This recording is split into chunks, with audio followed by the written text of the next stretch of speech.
آج کے دور میں سائنس نے اس قدر ترقی کی ہے کہ زچہ کو بچے کی پیدائش سے پہلے یہ بتا دیا جاتا ہے کہ اس کے پیٹ میں بیٹی ہے یا بیٹا۔ لیکن سوال یہ پیدا ہوتا ہے کہ بیٹا یا بیٹی ہونے کے پیچھے حکمت کیا ہے؟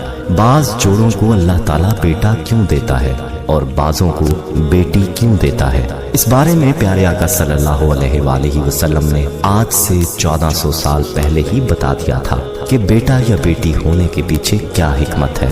دوستو، اس حوالے سے آپ کو مکمل معلومات دینے کے ساتھ ساتھ کچھ ایسی باتیں بھی بتائی جائیں گی جن کا ذکر آپ نے شاید ہی آج سے پہلے کبھی سنا ہو۔ لیکن پیارے دوستو، اس سے پہلے کہ آپ کو معلومات کے سمندر میں لے جایا جائے، آپ سے گزارش ہے کہ اپنے چینل مکتب ٹی وی کو سبسکرائب کر لیں اور گھنٹی کا بٹن بھی دبا دیں تاکہ آنے والی ویڈیوز بھی آپ کو نوٹیفیکیشن کے ذریعے ملتی رہیں۔ جزاک اللہ۔ دوستو، بڑھتے ہیں آج کے موضوع کی جانب۔ دوستو، یاد رہے کہ بیٹا یا بیٹی دینا یہ اللہ تعالیٰ کا اختیار ہے، جیسا کہ اللہ تعالیٰ نے اپنے پاک کلام یعنی قرآن کریم میں ارشاد فرمایا۔ ترجمہ آیت: آسمانوں اور زمین کی سلطنت و بادشاہت صرف اللہ ہی کے لیے ہے۔ وہ جو چاہے پیدا کرتا ہے، جس کو چاہتا ہے بیٹیاں دیتا ہے اور جسے چاہتا ہے بیٹے دیتا ہے، اور جس کو چاہتا ہے بیٹے اور بیٹیاں دونوں عطا کر دیتا ہے، اور جس کو چاہتا ہے بانجھ کر دیتا ہے۔ یعنی جن کو اللہ بانجھ کرتا ہے تو ان کے ہاں نہ لڑکا پیدا ہوتا ہے اور نہ لڑکی پیدا ہوتی ہے۔ لاکھ کوشش کرے مگر اولاد نہیں ہوتی۔ یہ سب کچھ اللہ تعالیٰ کی حکمت اور مصلحت پر مبنی ہے، جس کے لیے جو مناسب سمجھتا ہے وہ اس کو عطا فرما دیتا ہے۔ لڑکیاں اور لڑکے دونوں اللہ کی نعمت ہیں۔ دوستو، اگر ہم اپنے ارد گرد کے معاشروں پر نظر کریں تو ہم میں سے اکثر احباب ایسے نظر آئیں گے کہ جن کے ہاں لڑکے کی بڑی آرزویں اور تمنائیں کی جاتی ہیں۔ جب لڑکا پیدا ہوتا ہے تو اس وقت بہت خوشی کا اظہار کیا جاتا ہے، اور اگر لڑکی پیدا ہو جائے تو خوشی کا اظہار نہیں کیا جاتا، بلکہ بعض اوقات بچی کی پیدائش پر شوہر اپنی بیوی پر اور اسی طرح گھر کے دیگر افراد عورت پر ناراض ہوتے ہیں، حالانکہ اس میں عورت کا کوئی قصور نہیں ہے۔ یہ سب کچھ اللہ کی عطا ہے، کسی کو ذرہ برابر بھی اعتراض کرنے کا کوئی حق نہیں ہے۔ یاد رکھیں کہ لڑکیوں کو کمتر سمجھنا زمانہ جاہلیت کے کافروں کا عمل تھا، جیسا کہ اللہ تعالیٰ نے قرآن کریم میں ذکر فرمایا ہے۔ ترجمہ آیت: ان میں سے جب کسی کو لڑکی ہونے کی خبر دی جائے تو اس کا چہرہ سیاہ ہو جاتا ہے اور دل ہی دل میں گھٹنے لگتا ہے۔ خوب سن لو کہ وہ کفار مکہ بہت برا فیصلہ کرتے ہیں، لہٰذا ہمیں بیٹی کے پیدا ہونے پر بھی یقیناً خوشی و مسرت کا اظہار کرنا چاہیے۔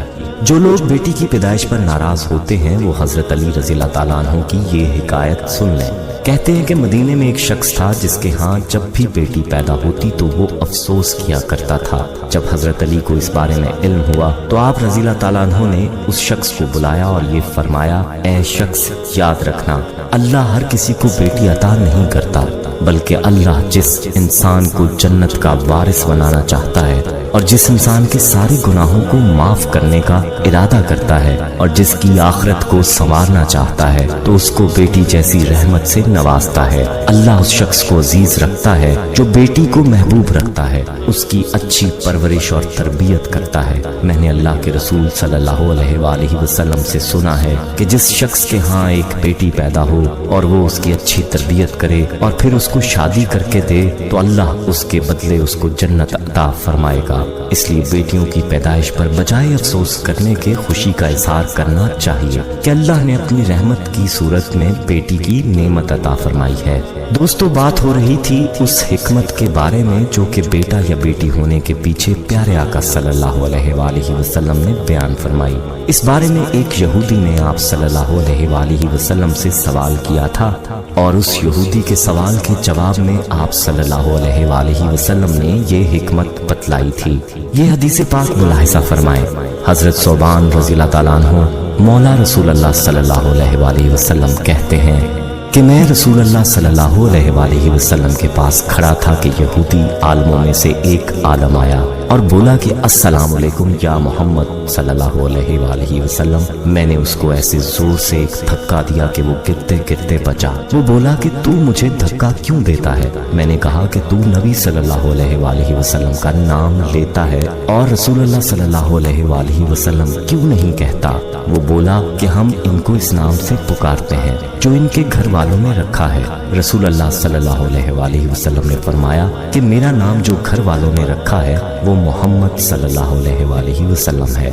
یہودی نے کہا کہ میں تمہارے پاس کچھ پوچھنے کو آیا ہوں۔ رسول اللہ صلی اللہ علیہ وآلہ وسلم نے فرمایا کہ بھلا میں اگر تجھے کچھ بتلاؤں تو تجھے فائدہ ہوگا؟ اس نے کہا کہ میں اپنے دونوں کانوں سے سننا چاہتا ہوں۔ رسول اللہ صلی اللہ علیہ وآلہ وسلم نے اس چھڑی سے جو آپ صلی اللہ علیہ وآلہ وسلم کے ہاتھ مبارک میں تھی زمین پر لکیر کھینچی جیسے کوئی سوچتے وقت کرتا ہے اور فرمایا کہ پوچھ۔ یہودی نے کہا کہ جس دن یہ زمین آسمان بدل کر دوسرے زمین و آسمان ہوں گے لوگ اس وقت کہاں ہوں گے؟ رسول اللہ صلی اللہ علیہ وآلہ وسلم نے فرمایا کہ لوگ اس وقت اندھیرے میں پل صراط کے پاس کھڑے ہوں گے۔ اس نے پوچھا کہ پھر سب سے پہلے کون لوگ اس پل سے پار ہوں گے؟ آپ صلی اللہ علیہ وآلہ وسلم نے فرمایا کہ مہاجرین میں جو محتاج ہیں۔ مہاجرین سے مراد وہ لوگ ہیں جو نبی صلی اللہ علیہ وآلہ وسلم کے ساتھ گھر بار چھوڑ کر نکل گئے اور فقر و فاقہ کی تکلیف پر صبر کیا اور دنیا پر لات ماری۔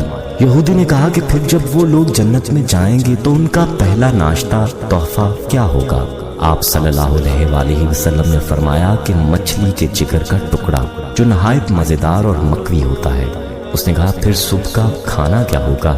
آپ صلی اللہ علیہ وآلہ وسلم نے فرمایا کہ ان کے لیے وہ بیل کاٹا جائے گا جو جنت میں چرا کرتا تھا۔ پھر اس نے پوچھا کہ یہ کھا کر وہ کیا پئیں گے؟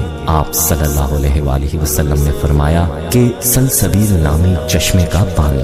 اس یہودی نے کہا کہ آپ صلی اللہ علیہ وآلہ وسلم نے سچ فرمایا اور میں آپ سے ایک ایسی بات پوچھنے آیا ہوں جس کو دنیا میں کوئی نہیں جانتا سوائے نبی صلی اللہ علیہ وآلہ وسلم کے، یا شاید ایک دو آدمی اور جانتے ہوں۔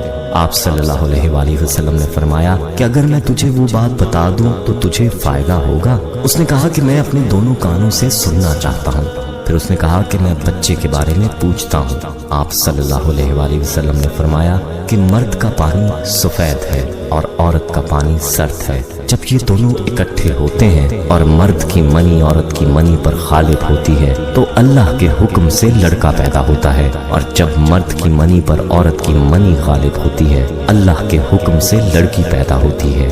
یہودی نے کہا آپ نے سچ کہا اور بے شک آپ نبی ہیں۔ پھر وہ لوٹا اور چلا گیا۔ پھر رسول اللہ صلی اللہ علیہ وآلہ وسلم نے فرمایا کہ اس نے جب مجھ سے یہ سوالات کیے تو مجھے کسی چیز کا علم نہیں تھا حتیٰ کہ اللہ تعالیٰ نے مجھے اس کا علم دے دیا۔ تو دوستو آپ نے ملاحظہ فرمایا کہ بیٹا ہونے یا بیٹی ہونے کے پیچھے اس حدیث میں کیا حکمت بیان ہوئی ہے، یعنی مرد کا مادہ منویہ اگر طاقت میں زیادہ ہے تو وہ عورت کے مادہ منویہ پر غالب آئے گا تو بیٹا پیدا ہوتا ہے، جبکہ عورت کے مادہ منویہ کا طاقتور ہونا بیٹی کی پیدائش کی نشانی ہے۔ دوستو یہ اللہ تعالیٰ کی حکمت ہے کہ اللہ تعالیٰ جس کو اولاد دے اور جس کو نہ دے، بیٹے دے یا بیٹیاں یا دونوں دے دے، جیسا کہ قرآن پاک کی روشنی میں آپ کو بتلایا گیا۔ اس لیے انسان کو ہر حال میں اللہ تعالیٰ کا شکر ادا کرنا چاہیے۔ جن کے ہاں بیٹیاں ہوں انہیں بھی ناراض نہیں ہونا چاہیے، کیونکہ بیٹیاں بھی تو اولاد ہی ہیں، اور بلکہ اس کا تفصیلی ذکر ہو گیا کہ بیٹیاں تو رحمت ہوتی ہیں۔ اللہ تعالیٰ سے دعا ہے کہ اللہ تعالیٰ تمام شادی شدہ جوڑوں کو اولاد کی نعمت سے نوازے، اور جن کو بیٹوں کی خواہش ہے اللہ ان کو اولاد نرینہ سے نوازے، آمین۔ دوستو ویڈیو پسند آئی ہو تو اسے لائک کریں، کمنٹ میں اپنی رائے دیں، فیس بک، واٹس ایپ اور دیگر سوشل میڈیا ایپس پر اس ویڈیو کو صدقہ جاریہ کی نیت سے شیئر کریں۔ احباب ہمارے ہاں خصوصی دعا کا اہتمام بھی کیا جاتا ہے، اس دعا میں شامل ہونے کے لیے اپنا نام کمنٹ سیکشن میں ضرور لکھیں۔ ہمیں آپ کے حضور نبی رحمت صلی اللہ علیہ وآلہ وسلم گھر میں تشریف لائے تو ام المومنین حضرت عائشہ صدیقہ رضی اللہ تعالی عنہا محبوب کائنات نے عرض کی حضور آج عجیب ماجرا ہوا، ہمارے گھر میں ایک خاتون آئی جو کہ حبشی نژاد تھی اور اس کے دونوں پہلوؤں میں اس کی 2 بیٹیاں تھیں۔ اس نے صدا لگائی، میں نے سارا گھر ڈھونڈا لیکن اس کو دینے کے لیے کچھ نہ ملا۔ میں نے پھر کوشش کی کہ حضور کا گھر ہے اور سائل خالی نہ جائے. میں نے دوبارہ کوشش کی تو ایک خشک کھجور مل گئی, چوہارا مل گیا. میں نے وہی چوہارا اٹھا کے اس عورت کو دے دیا. سخت بھوک لگی ہوئی تھی, اس کا پیٹ کمر سے لگا ہوا تھا, لیکن اس نے اس کھجور کو 2 حصوں میں تقسیم کیا اور ایک اس بیٹی کے منہ میں ڈال دیا اور ایک ٹکڑا اس بیٹی کے منہ میں ڈال دیا. خود بھی بھوکی تھی لیکن اس نے خود نہیں کھایا. یہ کہتے کہتے ام المومنین آبدیدہ ہو گئی کہ حضور وہ خود بھی بھوکی تھی لیکن اس نے یہ بیٹیوں کو دیا. تو آقا کریم فرمایا, عائشہ کل قیامت کے دن گناہوں کے سبب سے یہ خاتون اگر جہنم کا ایندھن بننے لگی تو یہ بیٹیاں درمیان میں آڑ بن کے کھڑی ہو جائیں گی. اے اللہ, ہم اپنی ماں کو جہنم میں نہیں جانے دیں گی اور اللہ ان کی سفارش مان کے ان کی ماں کو جنت عطا فرما دے گا. اور حدیث میں آتا ہے امرأۃ مردودہ, وہ عورت جس کے خامد نے اس کو طلاق دے دی, بدصورتی کی وجہ سے, غربت کی وجہ سے, جہیز کم لانے کی وجہ سے یا کسی سبب سے اس کو طلاق دے دی. اب معاشرے میں اسے کوئی قبول نہیں کرتا. ساری زندگی اس نے اپنے باپ کے دروازے پہ بیٹھ کے گزار دی. اس عورت کو عربی میں کہتے ہیں امرأۃ مردودہ, واپس لوٹائی گئی عورت. حدیث میں آتا جب قیامت کے دن اس کے باپ کو جہنم کا حکم ہوگا تو یہ اللہ تعالیٰ سے بحث کرے گی, مالک نہ تو نے مجھے عقل دی نہ تو نے مجھے شکل دی, سسرال نے دھکا دے دیا, خامد نے قبول نہ کیا, معاشرہ مجھے دوبارہ قبول کرنے کو تیار نہیں تھا, یہ میرا باپ تھا جو میرے لیے مزدوری کرتا رہا اور میری کفالت کرتا رہا, آج میں تو اس کو جہنم میں نہیں جانے دوں گی. وہ رابعہ بصریہ نہیں, عام سی عورت, لیکن قیامت کے دن اللہ اس کے باپ کو اس کی سفارش مان کے جنت کی راہیں عطا فرما دے گا. تو وہ بیٹی جو ماں باپ کے لیے باعث ننگوار تھی, اللہ کے محبوب صلی اللہ علیہ وآلہ وسلم نے اس مرتبے پہ بیٹی کو بٹھایا کہ ماں باپ کے لیے جنت کے دخول کی بشارت بن گئی اور جنت میں داخل ہونے کا ذریعہ بن گئی. آپ تاریخ عرب پڑھیں, جس طرح وہ سکی بیٹی کو قتل کر دیتے تھے وہ سکی ہمشیرہ کو بھی قتل کر دیتے تھے. میں نے اس پر دیکھا مختلف کتب سیر میں کہ یہ بیٹیوں کے قتل کا رواج کیوں پیدا ہوا. اس کے بارے میں مختلف آراء مختلف لوگوں نے بیان کی ہیں. ایک رائے یہ بھی کہ چونکہ جو عرب کے شاعر تھے وہ بڑی فوج شاعری کرتے تھے اور اگر کسی کی بہن بیٹی خوبصورت ہوتی تو اس کے آزاد کا تذکرہ کر کر کے اپنے شعروں کو سجاتے. تو بعض قبائل نے اس حوالے سے دختر کشی کا سلسلہ شروع کیا جو معاشرے کے اندر مقبول ہو گیا, حتیٰ کہ بعض قبائل میں 100% اور بعض قبائل میں وہ جزوی طور پہ دختر کشی کا رواج موجود تھا. محبوب علیہ السلام نے آج اس رواج کو ختم کیا. تو جس طرح وہ بیٹی کو قتل کرتے تھے وہی سبب بہن کے قتل کا تھا کہ کل اس کی شادی ہو اور کوئی ہمارا بہنوئی کہلائے تو وہ بہن کو بھی قتل کر دیتے تھے. سکا بھائی اپنی بہن کو اپنے ہاتھوں سے ذبح کر دیتا اور جب باپ بیٹی کو زندہ درگور کرنے کے لیے جاتا تو بسا اوقات بھائی بھی ساتھ ہوتا اور باپ بیٹا مل کر اپنی بیٹی اور بہن کو زندہ درگور کرتے. اب اللہ کے محبوب علیہ السلام نے جہاں بیٹی کو وقار دیا, بیٹی کو توقیر دی, وہاں بہن کو بھی عزت دی.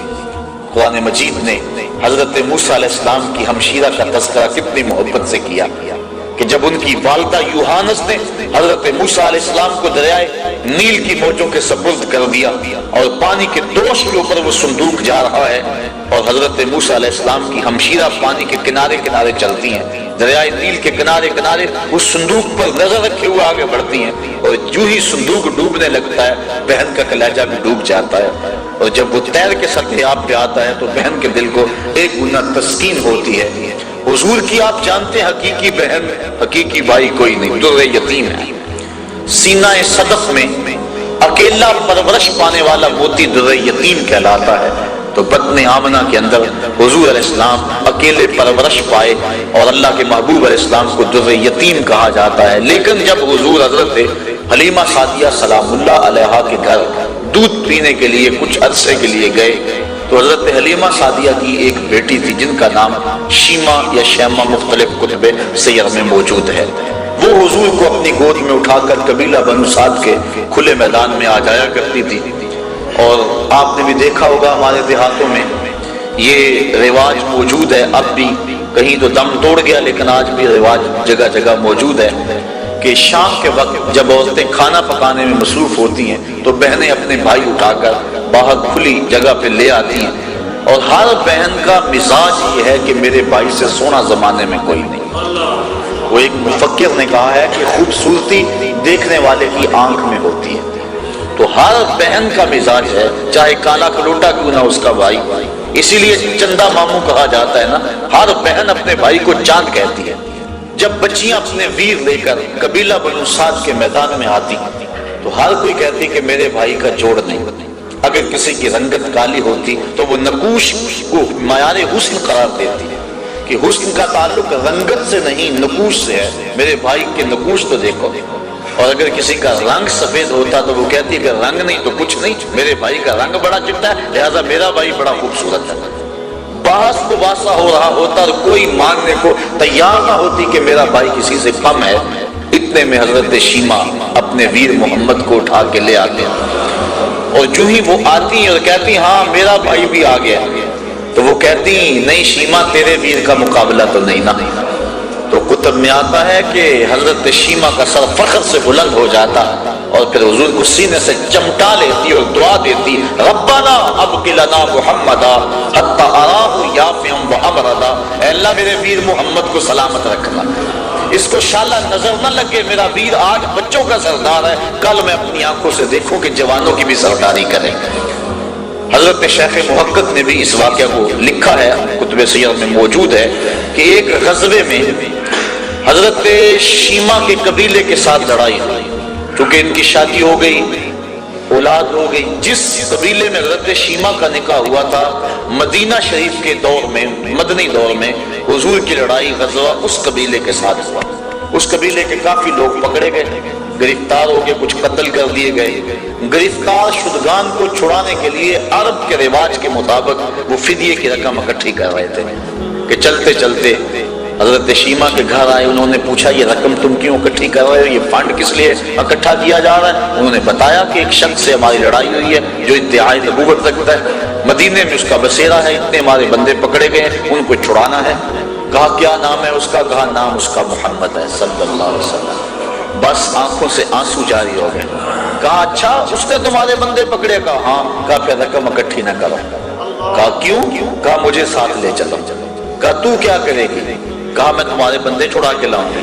کہا تو کیسے چھڑائے گی؟ کہا وہ میرا ویر لگتا ہے، وہ میرا بھائی لگتا ہے۔ قوم کے سردار ساتھ ہیں، حضرت شیما قوم کے سرداروں کو لے کر حضور کے خیمہ نوری کی طرف بڑھ رہی ہے۔ یہ وہ وقت تھا جب ادب کی آیتیں اتر چکی ہیں، صحابہ ننگی تلواروں سے پہرا دے رہے ہیں۔ حضرت شیما اپنی قوم کے سرداروں کو لے کر اس خیال میں کہ میں اپنے بھائی کے پاس جا رہی ہوں بڑی تیزی سے آگے بڑھنا چاہا، لیکن پہرے داروں نے راستہ روک لیا، تلوار سونپ دی۔ رک جائے دیہاتی عورت، جانتی نہیں آگے کوچہ رسول ہے، آگے تو بغیر اذن کے جبریل بھی نہیں جا سکتے، تم کون ہو؟ حضرت شیما کو جب روکا گیا تو انہوں نے تلوار کو جھٹک کے پیچھے کرتے ہوئے کہا خلو سبیلی وَعَلَمُوا أَنَا أُخْتُ نَبِيِّكُمْ، میری راہیں چھوڑ دو، مجھے جانتے نہیں میں کون ہوں؟ میں تمہارے نبی کی بہن لگتی ہوں۔ بس یہ جملے سننے کی دیر تھی کہ تلواریں خم ہو گئی، آنکھوں پر پلکیں آ گئیں اور صحابہ نے نظریں نیچی کر لی۔ حضور علیہ السلام کی ہمشیرہ حضور کے خیمہ نوری میں داخل ہوئی۔ آقا کریم نے جب دیکھا تو اٹھ کے استقبال کیا اور پوچھا بہن کدھر آئی ہو؟ عرض کی حضور آپ کے بندوں نے ہمارے لوگ پکڑ لیے ہیں، چھڑانے آئی ہیں۔ آقا فرمایا بہن تو نے زحمت کیوں گوارا کی، تو پیغام بھیج دیتی میں سارے چھوڑ دیتا۔